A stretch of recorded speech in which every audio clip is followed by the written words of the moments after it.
கர்த்தருடைய நாமம் மகிமைப்படுவதாக.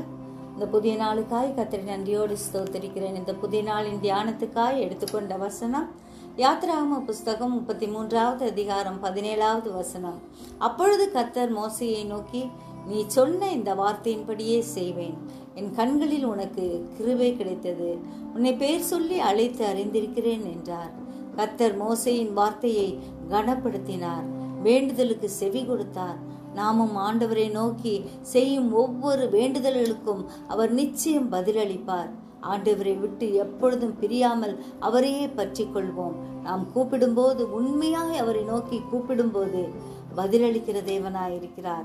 நாம் கர்த்தருக்கு பிரியமாய் இருந்தோம் என்றால் நம் ஜெபம் கேட்கப்படும். கர்த்தருடைய கண்களில் தயவும் கிடைக்கும். ஜெபிப்போமா? ஜீவிக்கிறதா நல்ல இயேசுவே, இந்த அருமையான நாளுக்காய் நன்றியோடு ஸ்தோத்திரிக்கிறோம். எப்பொழுதும் உம்மை நோக்கி கூப்பிட எங்களுக்கு கிருபை தரும்படியாய் கெஞ்சுகிறோம். உம்முடைய வார்த்தை ஜீவனுள்ளதாக இருக்கிறபடியால் அந்த வார்த்தையை பற்றி கொண்டு முன்னேற எங்களுக்கு அனுக்கிரகம் செய்வீராக.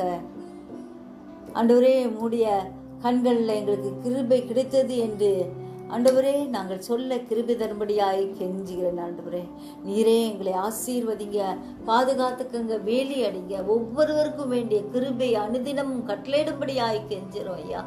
ஆண்டவரே, நன்மையும் கிருபையும் எங்களை தொடர கிருபை தாரும். பாதுகாக்கிற கரம் கூட இருக்கட்டும். உலக நாடுகளின் சமாதானத்தை தாரும் ஆண்டவரே.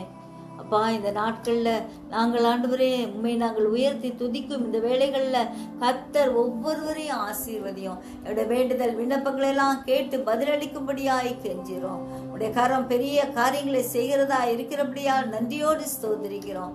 பரிசுத்தாவியானவர் எங்களை பாதுகாத்துக் கொள்ளும், வழி நடத்தும். இயேசுவின் மூலம் ஜெபங்கேளும் பிதாவே, ஆமென்.